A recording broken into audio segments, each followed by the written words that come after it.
Assalamualaikum warahmatullahi wabarakatuh.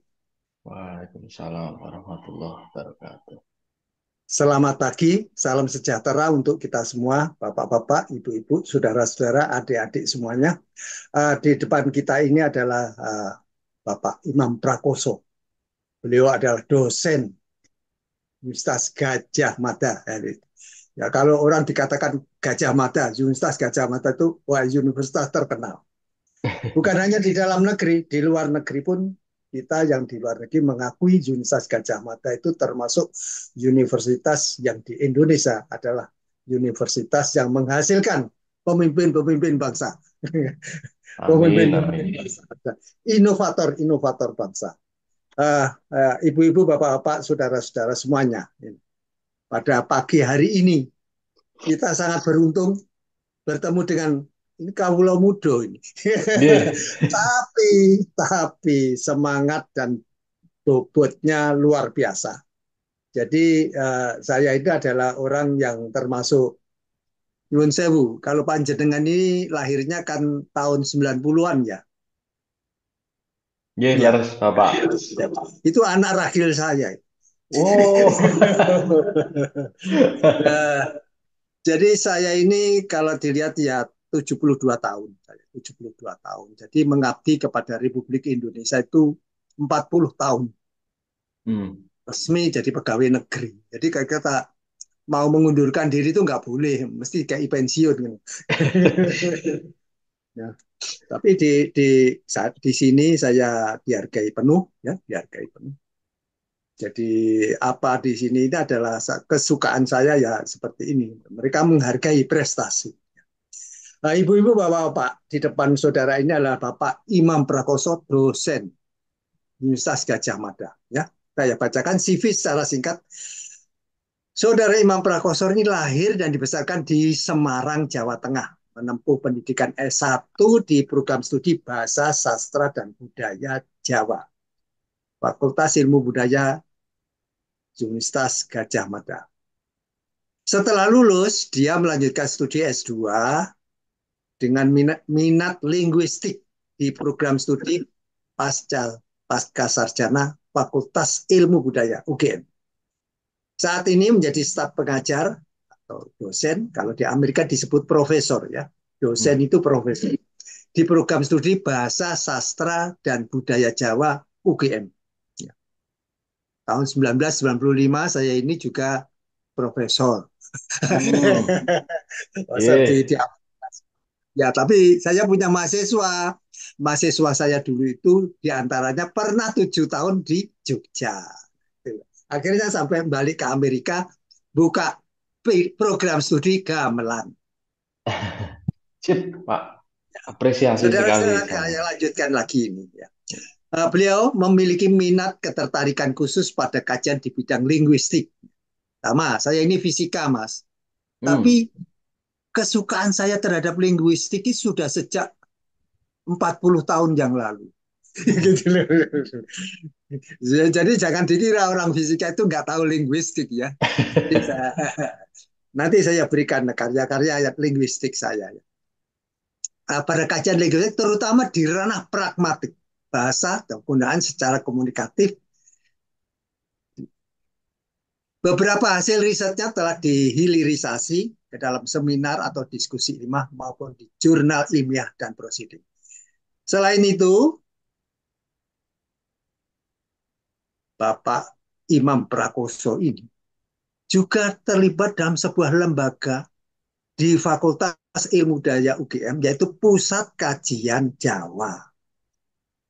Bersama para tim dosen dari Fakultas Ilmu Budaya UGM, khususnya program studi Bahasa, Sastra, dan Budaya Jawa, dia mengupayakan adanya revitalisasi budaya Jawa di masa kini melalui riset-riset akademik. Namun dengan pendekatan yang lebih down to earth. Sehingga bisa diterima seluruh lapisan masyarakat, terutama generasi milenial dan generasi Z. Ya. Beberapa program yang telah dilakukan yaitu Talkshow Budaya Jawa, bertajuk Selapanan, yang membahas isu-isu relevan saat ini seperti mental health dan perkembangan kuliner dari latar belakang budaya Jawa.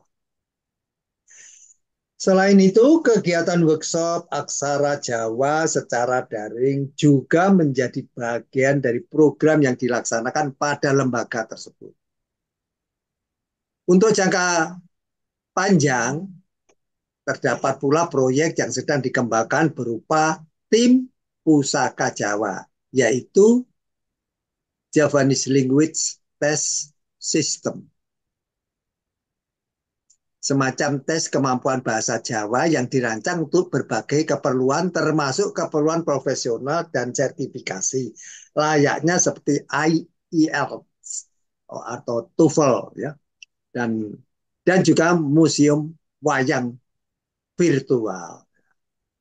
Inilah saudara secara singkat saja, nanti yang penting ikuti saja bagaimana ini. Beliau ini akan menyajikan ya, menyajikan apa yang kita tunggu-tunggu nanti. Monggo, Mas Imam.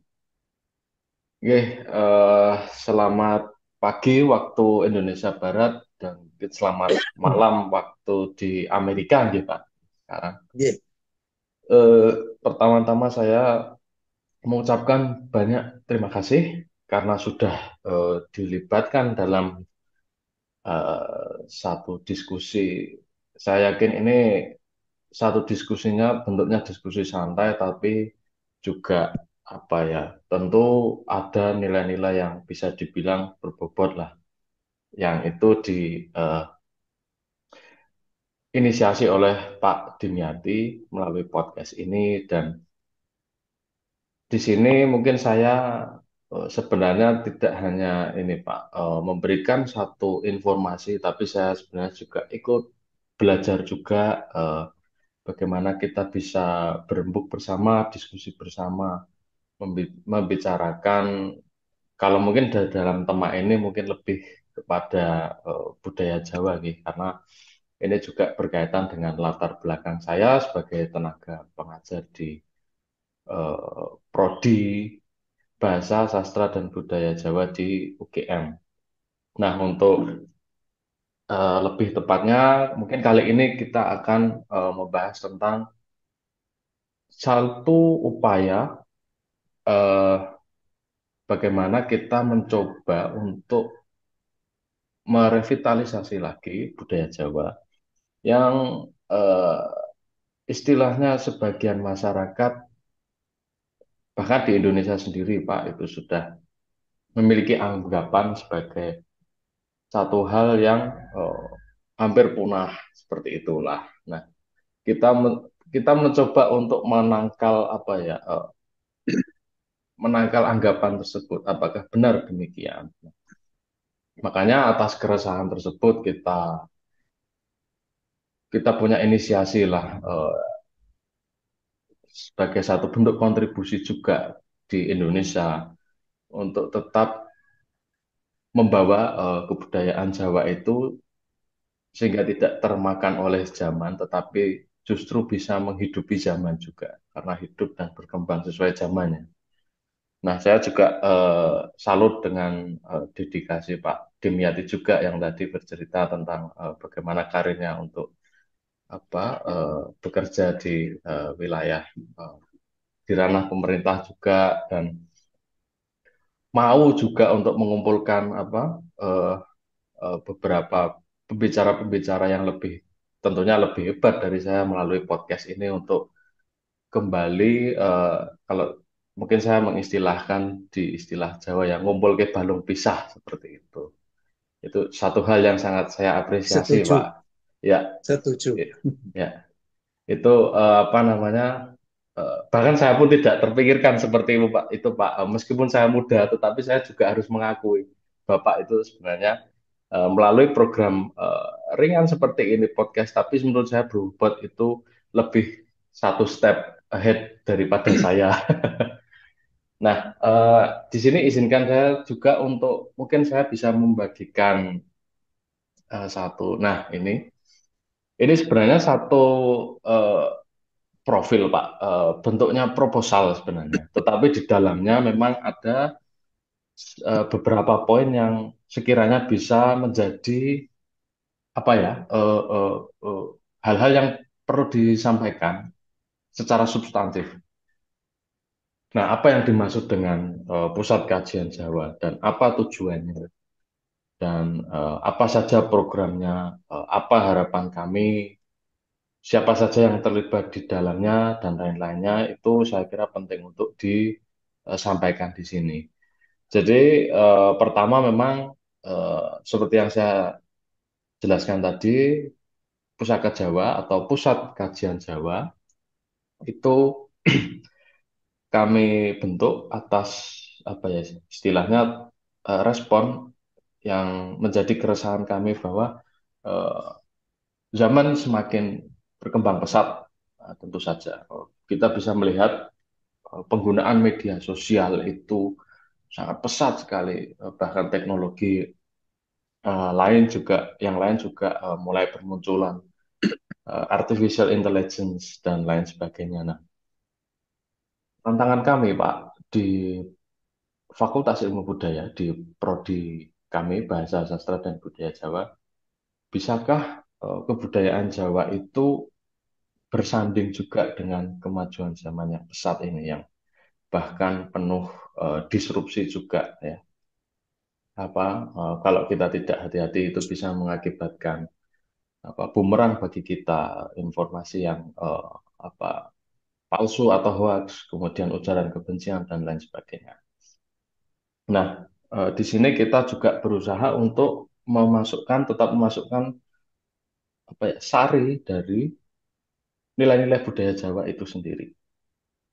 Di sisi lain, kita juga tidak menutup mata adanya perkembangan zaman yang maju. Kita juga berusaha apa ya, eh, mengotak-atik ya, atau menggodok eh, sebuah rumusan bahwa bagaimana budaya Jawa itu diangkat ke dalam konteks era zaman sekarang ini. Yang bisa kita bilang masyarakat kita juga sudah beralih ya, menjadi masyarakat digital. Tentu saja juga tanpa menghilangkan substansi nilai-nilai luhur yang saya yakin itu bisa menjaga karakter kita semua, menyelamatkan kita semua ya. Bahkan ini saya juga jadi teringat dalam salah satu karya Ronggo Warsito yang saya pikir juga sangat relevan nanti, sekarang dan nanti ke depannya itu kita bisa tetap menjadi pribadi yang eleng dan waspada seperti itu. Nah, mungkin bisa dilanjutkan kah untuk selanjutnya. Nah, mungkin di sini ada yang akan saya jelaskan di general profile, identity, kemudian sedikit ada di dalamnya manajemen juga, kemudian roadmap dan sebagai informasi juga kita memiliki kantor yang kebetulan tidak jauh juga dari lingkungan Fakultas Ilmu Budaya di UGM. Mungkin bisa dilanjutkan. Nah, di sini untuk general profile kita punya short description, kemudian urgensi. Ini yang lebih penting ya. Kalau di dalam penelitian itu kita pasti mulai masuk ke dalam latar belakang dan pasti kita memulainya dengan urgensi. Mengapa kita menulis penelitian ini dan sebagainya. Nah, begitu juga mengapa kita mendirikan pusat kajian Jawa dan ada scope of works, kemudian ini target juga, target market, kemudian ada di situ ada comparative advantage juga. Mungkin bisa dilanjut. Nah, pada dasarnya ini definisi singkat ya, lembaga yang bertujuan untuk melakukan upaya pengetahuan dan budaya Jawa sebagai identitas bangsa yang berkaitan dengan tadi ada kemajuan zaman dan tentu saja kita harapkan ada kontribusi di kancah global. Dan bentuknya itu tentu karena kita berangkat dari eh, lembaga perguruan tinggi, Pak. Jadi mau tidak mau harus berlandaskan Pak, riset ya, hasil riset. Kita mulainya dari situ, apa namanya, yang paling dasar itu. Optimalisasi hilirisasi riset tentang budaya sastra dan budaya Jawa, dan kita harapkan juga dari riset itu, Pak, itu tidak hanya menjadi satu apa ya publikasi yang sifatnya juga nanti akan kembali ke dunia eh, apa para peneliti juga atau dunia kampus. Jadi itu sama saja dengan kita meneliti tapi hasilnya untuk kita sendiri para para staf di kampus ya. Tetapi kita juga ada satu produk. Produk yang saya maksud ini bisa berupa apapun, baik itu fisik maupun yang sifatnya dokumen ya, kebijakan bahkan pemikiran juga itu yang bisa kita bagikan ke masyarakat. Jadi di sini kita mengistilahkannya dengan dimanfaatkan, dinikmati dan dikembangkan bersama masyarakat. Nah, yang terakhir itu Pak, dikembangkan bersama masyarakat itu berarti kita juga sebenarnya lembaga yang bisa dikatakan inklusif Pak. Dalam artian sebenarnya kita juga melibatkan para pihak di luar kampus juga. Ya, jadi kita tidak tertutup bahwa oh mentang-mentang ini ada di dalam kampus terus isinya dosen semua. Tidak, kita tetap mengajak komunitas-komunitas yang ada di luar kampus ya, komunitas yang tentu memiliki concern di dalam budaya Jawa, para praktisi, seniman-seniman atau bahkan mungkin Pak Dimyati sendiri jika memiliki concern tentang budaya Jawa itu sangat terbuka Pak pintu kami di dalam pusat kajian Jawa dan lain sebagainya. Mungkin bisa dilanjut untuk selanjutnya. Nah, ini eh, bagaimana urgensi ya bahwa di satu sisi kita juga memiliki apa ya kalau di dalam budaya Jawa itu memiliki sebaran atau ya bentuk bentuk istilahnya bentuk pengguna bahasa Jawa di situ ya. Salah satu dari sekian ratus bahasa daerah di Indonesia yang sampai saat ini mungkin patut kita syukuri masih paling banyak eh, penuturnya. Tetapi ini tidak untuk menjadi pembanding saja ya. Tentu kita harus memiliki concern juga tentang bahasa-bahasa daerah yang lain juga yang sudah hampir punah malah. Nah, tetapi eksistensinya bahasa dan budaya Jawa itu masih cukup tinggi jika dilihat dari persebarannya baik di Pulau Jawa, luar Jawa, bahkan saya yakin juga di luar negeri yang dibawa oleh diaspora etnis Jawa. Nah, ini kebetulan kami juga sedang membuat ini Pak di salah satu program di prodi kami itu kami juga membuat satu modul pengajaran bahasa Jawa untuk masyarakat di Kaledonia Baru karena ada diaspora yang di sana juga. Itu selain di Suriname ya. Bahkan beberapa waktu lalu kami juga didatangi oleh eh, staf dari kalau tidak salah staf dari Kementerian Kebudayaan di Suriname dan mereka juga berbahasa Jawa ngoko ya. Bahkan mereka tidak bisa bahasa Indonesia. Kromo pun tidak bisa. Jadi mereka bisanya ngoko dan ada harapan bahwa eh, apa namanya pengembangan dan pelestarian bahasa dan tentu saja budaya Jawa itu masih bisa terlaksana. Dan ini juga saya membacanya, oh ternyata diam-diam masyarakat di luar sana yang justru jauh dari apa kebudayaan yang bisa kita bilang menjadi pusat kebudayaan itu juga masih memerlukan upaya pengembangan dan pelestariannya seperti itu. Nah, di sini juga bahwa eh, diharapkan pendirian Pusaka Jawa itu menjadi jawaban terhadap keresahan tersebut. Nah, ini juga menjadi kontribusi dari Universitas Gadjah Mada sebagai universitas pusat kebudayaan dalam menghadapi tantangan yang tengah dihadapi dalam apa ranah bahasa, sastra, dan budaya Jawa. Kita tahu bagaimana perkembangan media sosial ya, terutama TikTok di generasi muda itu sangat-sangat pesat dan eh, kita juga sebenarnya melihat celah bagaimana kalau tidak ada salahnya daripada kita menghujat anak muda terus yang kita anggap sebagai apa ya em, tidak melestarikan budaya Jawa lagi. Bagaimana kalau kita juga berefleksi diri, mungkin ada yang salah dengan sistem atau upaya pengembangan atau pelestariannya, dan kita juga tidak menutup mata bahwa bisa saja kita juga apa namanya eh, istilahnya meloloh ya atau memperbanyak tentang informasi-informasi mengenai budaya Jawa melalui media sosial ya yang sangat digemari generasi muda sekarang.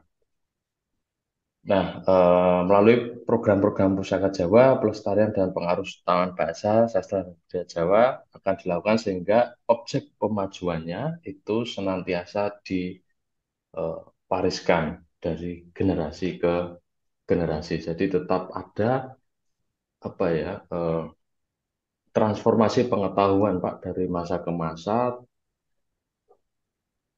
tanpa juga menutup mata dengan adanya perkembangan zaman. Jadi nanti mungkin metodenya berbeda-beda ya. Entah nanti kita harapkan 10 tahun ke depan itu muncul teknologi apa lagi, 50 tahun ke depan muncul teknologi apa lagi. Tetapi tetap substansi atau eh, isi dari konten-konten yang diangkat itu tetap kita berlandaskan pada nilai-nilai luhur dari budaya Jawa. Ya, mungkin bisa dilanjutkan.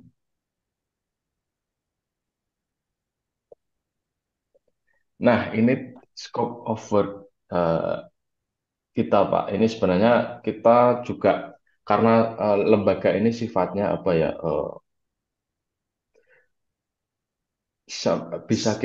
bisa kami katakan semi fleksibel gitu, tidak seperti pusat studi atau lembaga yang lebih apa ya ketat ya atau eh, em, sangat terikat dengan aturan-aturan ataupun perundang-undangannya. Kami sebenarnya lebih melihat pada situasi dan kondisi yang sedang berkembang juga di masyarakat. Nah, makanya kita tentukan ada tiga hal di sini, ada innovation, research and analytics services, kemudian creative content service, eh, dan Japanese Educational Service. Jadi di sini juga ada eh, apa pensejajaran bagaimana kita juga menyebarkan keilmuan atau pengetahuan budaya Jawa, tetapi juga itu dilandasi dari landasan akademiknya, dari riset, dari pengalaman empirik yang kalau di dalam dunia pendidikan tinggi itu penuh dengan argumentasi dan dapat diuji keabsahannya, dan kita juga sedikit menyesuaikan dengan kebutuhan masyarakat. Dalam hal ini mungkin masyarakat digital, kita juga membuat eh, konten kreatif di situ. Ya, penyalurannya kita bisa melalui ada podcast juga, Pak. Sebenarnya kita juga memiliki podcast di Pusat Kajian Jawa. Bahkan di kantornya sendiri itu ada ruang podcastnya, Pak. Di tingkat FIB, dan itu diharapkan meskipun sampai sekarang ini masih belum digunakan karena memang Gedung Pusat Kajian Jawa itu baru saja didirikan, Pak, dan apa perlu setting ya untuk di bagian ruangan podcast itu. Meskipun demikian kita sudah melakukan beberapa episode ya mengenai budaya Jawa yang ditampilkan melalui podcast, tapi belum di ruangan di kantor Pusat Kajian Jawa. Nah, inilah yang menjadi penting juga eh, bagaimana ilmu itu bisa ditransferkan dari kita di dunia kampus kepada masyarakat secara luas melalui konten kreatif tersebut. Eh, Podcast, talk show, dan kedepannya juga kami harapkan mungkin ada acara-acara semacam festival ya. Dan itu juga di beberapa kegiatan-kegiatan yang ringan seperti itu kita tetap menunjukkan adanya hasil-hasil yang selama ini kita lakukan, kita temukan, kita formulasikan melalui riset. Dan disitulah ada satu bentuk istilahnya bagaimana keperluan akademik ini berjalan beriringan dengan kebutuhan di masyarakat. Jadi kita tidak mau egois Pak istilahnya bahwa kita riset ya pokoknya hasilnya hanya di jurnal saja itu tidak berhenti di situ karena kalau kita ngomongin jurnal saja itu mentoknya itu berkaitan dengan insentif kami para dosen hanya dapat kami saja yang dapat keuntungan di situ karena dengan submit jurnal kalau di Indonesia itu kan sistemnya kita disuruh nulis itu bagian dari bentuk tridharma ya perguruan tinggi kita dapat insentif atau bentuk penghargaan berupa tambahan uang gitu. Itu tidak sampai di situ, tapi kita juga memikirkan harus ada satu penyebaran informasi yang lebih luas atau bahkan bisa dimanfaatkan di masyarakat. Nah, di sini juga ada edukasi itu Pusaka Jawa hadir untuk melakukan pengembangan kurikulum pendidikan bahasa sastra dan budaya Jawa serta penguatan potensi budaya Jawa berbasis pendampingan ke masyarakat. Jadi kita juga sebenarnya istilahnya mengupayakan bentuk-bentuk service lah seperti itu yang berkaitan dengan pelayanan edukasi melalui adanya workshop-workshop juga tentang aksara Jawa dan kedepannya kita juga akan merencanakan untuk ini Pak lebih luas lagi budaya Jawa yang akan kita ajarkan ya. Seperti pawukon atau weton. Kemudian hal-hal seperti itu saya kira itu juga menarik untuk dijadikan satu bentuk workshop karena selama ini diam-diam masyarakat juga masih membutuhkan hal itu kalau di Jawa ya Pak dalam memilih hari pernikahan misalkan ini. Kemudian apa namanya eh, untuk keperluan juga lahiran juga dan lain sebagainya hal-hal yang basic di masyarakat itu masih menjadi satu hal yang diperlukan.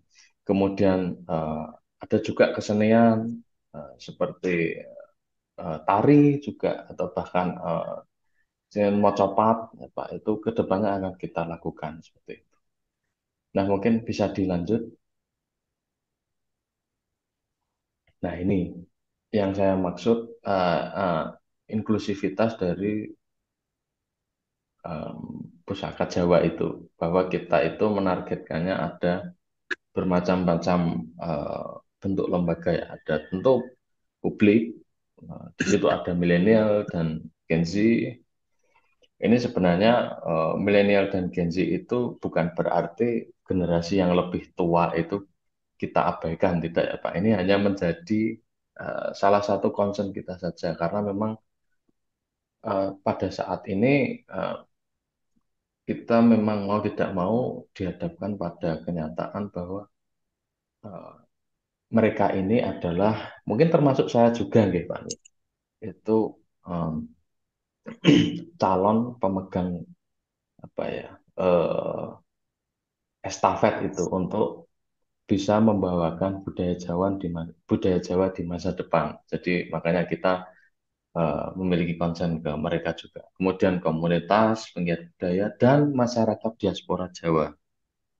Diaspora Jawa itu baik dalam dan luar negeri. Jadi eh, mungkin masyarakat Jawa yang di dalam negeri, tetapi diaspora itu mungkin ada di Sumatera, Kalimantan, Sulawesi, di luar Jawa, gitu. Dan itu juga apa adanya masyarakat yang ada di luar luar negeri, luar Indonesia. Kemudian tentu lembaga pendidikan di sini ada kalau di Indonesia itu tingkat SD sampai SMA dan perguruan tinggi. Itu ada sedikit tipe, nih, mohon maaf. Baik negeri maupun swasta. Dan ada juga pendidikan berbasis seni dan budaya, misalkan akademi-akademi kesenian atau pendidikan alternatif lain yang mengadakan kursus di hal seni dan budaya. Kemudian ada juga organisasi internasional, NGO internasional, bidang seni dan budaya, ataupun lembaga penelitian internasional di bidang yang sama, yaitu seni budaya. Dan pemerintah juga, dalam hal ini kita juga melihat pemerintah tentu menjadi satu stakeholder yang penting juga, karena mereka juga apa ya, biasanya memegang kebijakan juga berkaitan dengan pengembangan seni dan budaya. Jadi tidak ada salahnya kita juga terbuka dengan seluruh lembaga pemerintahan yang ingin kedepannya mengajak kerjasama kami untuk melakukan riset-riset. Dan terakhir juga tidak menutup kemungkinan juga institusi bisnis, ya. Di sini ada industri, UMKM hingga korporasi, industri kreatif bidang seni dan budaya, dan startup. Nah, jadi juga sebenarnya ini juga salah satu bentuk mungkin hilirisasi juga yang kita harapkan ke depannya ada satu hal yang bisa dihasilkan yaitu pada ranah ekonomi, ya, dalam hal ini, ya, atau finansial dari adanya riset-riset budaya Jawa. Misalkan nanti kita membuat satu produk dan siapa tahu itu nanti produk yang kita rumuskan dari hasil riset, landasannya akademis, itu bisa kita patenkan dan itu bisa juga menjadi satu produk yang menghasilkan secara finansial. Dan tentu kita tidak menutup mata bahwa ketika kita membicarakan budaya juga memang konteksnya dalam perkembangan zaman itu kita juga bagaimana budaya itu bisa dihilirisasi melalui produk-produk yang berkaitan dengan ekonomi kreatif seperti itu. Nah, eh, tadi adalah target marketnya. Nah, kemudian selanjutnya, mungkin bisa selanjutnya.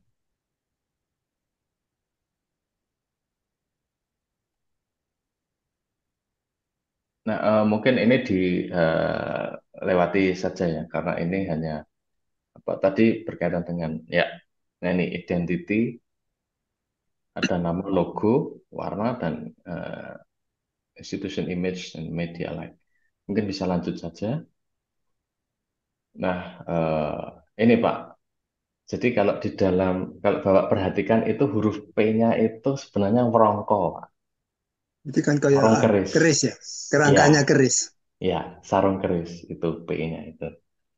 Nah, ini juga tentu kita berembuk bersama-sama di tim bahwa eh, ada satu harapan agar Pusaka Jawa itu menjadi tempat untuk menjaga dan melindungi budaya Jawa. Jadi Pusaka Jawa itu justru ini Pak, kita harapkan menjadi hub atau nanti apa ya, semacam tempat berkumpul semua ide-ide itu bisa digodok bersama-sama melalui banyak stakeholder yang terlibat di situ, ya.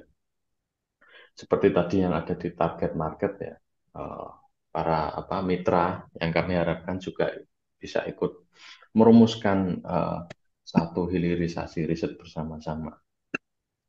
Kemudian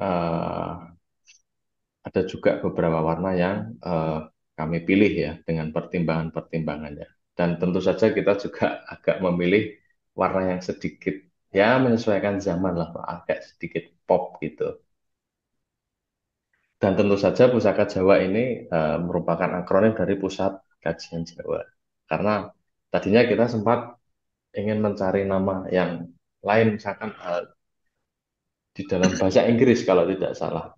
Eh, saya lupa apa ya namanya, kalau tidak salah eh, Research Centers of Japanese gitu lah. Tapi kok kita Japanese Research Center misalkan seperti itu. Kurang lebihnya seperti itu kalau tidak salah. Tapi terus kita berpikir kenapa tidak menggunakan nama yang lebih lebih native gitulah, dan karena di situ ada rasa ya, bagaimana kita ada dalam upaya pengembangan kelestarian budaya Jawa ya, makanya kalau bisa kita mencari nama yang berkaitan dengan itu juga, terus kita kita ya kita akali lah Pak, kita rumuskan akhirnya ketemu Pusat Kajian Jawa, dan kebetulan itu bisa disingkat menjadi Pusaka Jawa seperti itu. Kemudian bisa dilanjut, mohon maaf. Bisa dilanjut lagi saja. Nah, ini manajemen, ada value, structure, tim, dan human resource. Bisa dilanjut. Nah, ini Pak, value kita. Ini. Ini sebenarnya yang merumuskan, anu Pak, nanti yang akan Bapak ajak podcast setelah ini ya, kalau tidak salah, Mas Rudi. Mas Rudi.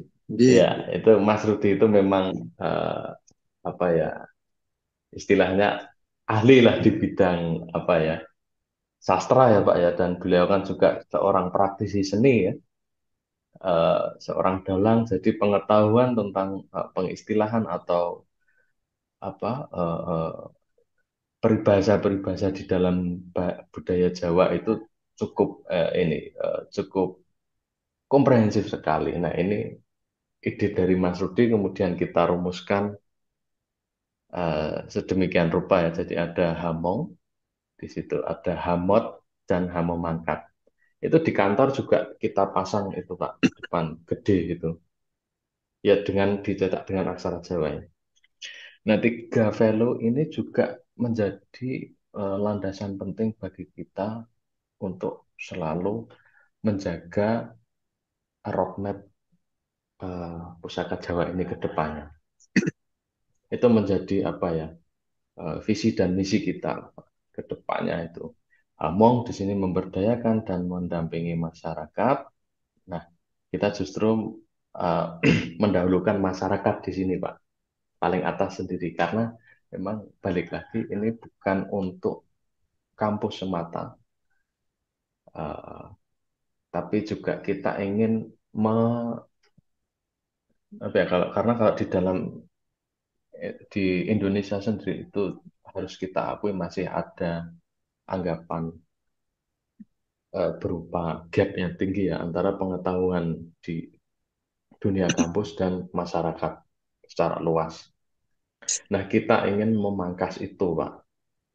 Jadi makanya kita mendalam masyarakat. Kemudian HAMOT di sini, netral, independen, dan menjembatani perbedaan. Ini yang dimaksud, kita tidak memihak pada Jawa ala Jogja, Jawa ala Surakarta, Jawa ala Semarang, Jawa ala mana lagi, Jawa Timuran, tidak. Tapi justru kita menerima mereka semua. Bahkan kita juga tidak menutup kemungkinan barangkali ada studi cross cultural, Pak. Misalkan ada persamaan nilai-nilai di dalam budaya Jawa dan di budaya Sunda misalkan, atau budaya Palembang misalkan, itu juga kita menerima semua. Kita apa ya Pak ya, kita rumuskan bersama. Jadi kita sebagai Jawa itu tidak hadir sebagai satu entitas yang sangat eksklusif, tapi kita ingin menyumbangkan apa bagi kontribusi pembangunan manusia dan kebudayaannya di Indonesia ini dalam wujud bentuk wadah itu tadi, seperti Wrongko itu tadi, Pak. Jadi kita menjembatani perbedaan. Akhirnya setelah perbedaan itu terjembatani, eh, kita harapkan adanya memangkat di sini, Pak. Kita bisa memberi manfaat, menghidupi dan mencerahkan. Persis sama seperti cita-cita Pak Dimyati yang ingin mengumpulkan ngumpul lagi balung pisah tadi, Pak. Kita tuh sebenarnya kalau kalau bertemu gitu tuh pasti ada kalau dicari kesamaannya gitu tuh. Nah itu Pak harapan kami juga. Mungkin bisa dilanjutkan. Nah, ini ada strukturnya juga, ada trustee, ada expert, ada eksekutif ya Pak ya. Ini sebenarnya lembaga ini juga masih susunan awal Pak, dan karena sifatnya juga seperti tadi yang sudah saya sampaikan bahwa kita ini lembaga yang bisa dibilang semi fleksibel, kita melihat kebutuhan masyarakat, itu pun juga akan mempengaruhi nanti strukturnya itu bisa berubah-ubah. Tapi secara secara garis besar, secara substansial ya, itu memang ada bagian manajerial atau kita dibantu juga oleh tim kreatif, Pak, anak-anak muda juga. Tetapi ada bagian riset juga. Itu secara garis besar ada dua hal itu. Bagian riset ini nanti terdiri dari dosen-dosen. Jadi kita di bagian riset itu mengolah Iya, bagian substansinya yang berlandaskan nilai-nilai akademik atau pengalaman empirik. Setelah kita rumuskan, kemudian tim kreatif itu membantu Pak mengolahkan melalui konten-konten kreatif. Sehingga itu bisa jadi transfer knowledge ke masyarakat. Seperti itu. Sejauh ini yang kita lakukan.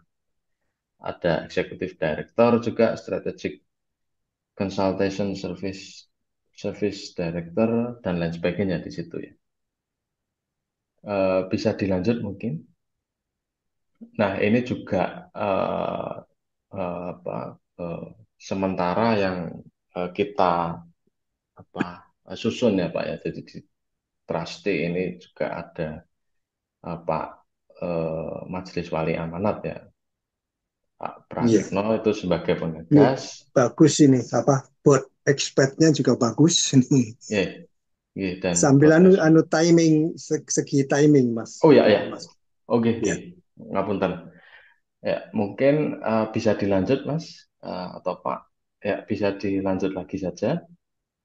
Nah, ini roadmap bisa dilanjut. Nah, general strategi kita tentu ada dari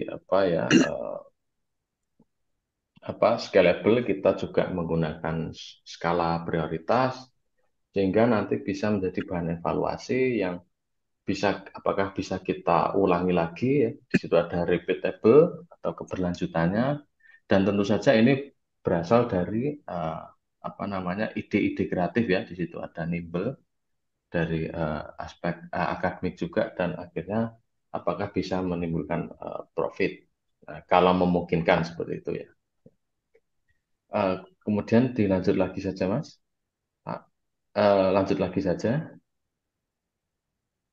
Nah, ini ada beberapa program ya, Pak. Flagship program, program khusus dalam skala besar dalam beberapa kali dalam setahun, kemudian ada program berorientasi keluar untuk memberikan layanan, kemudian ada organizational program, mengoperasikan program ke dalam bentuk eh, pengembangan kelembagaan, dan program yang sangat terbuka yaitu kolaborasi dengan pihak eksternal siapapun itu.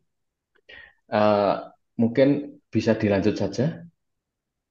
Nah, ini mungkin terakhir ya, bagian kantor dilanjut. Nah, ini letak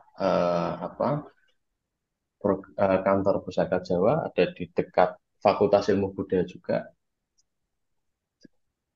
Lanjut juga, bisa lanjut. Bisa maju lagi.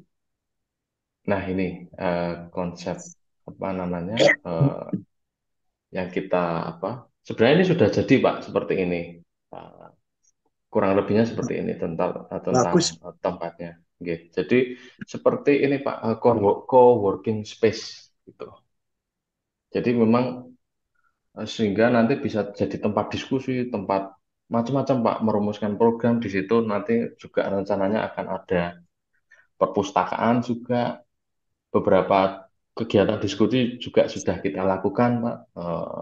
Dan itu juga eh, dihadiri anak-anak muda juga dan harapannya ke depan ini eh, kita tetap bisa meramaikan apa ya bangunan dari kantor pusat kajian Jawa ini dan tentunya kami juga sangat terbuka apabila Pak Demyati atau komunitas yang Pak Demyati naungi ataupun rekan-rekan Pak Demyati yang Iya, sangat memiliki concern budaya Jawa kami sangat terbuka Pak.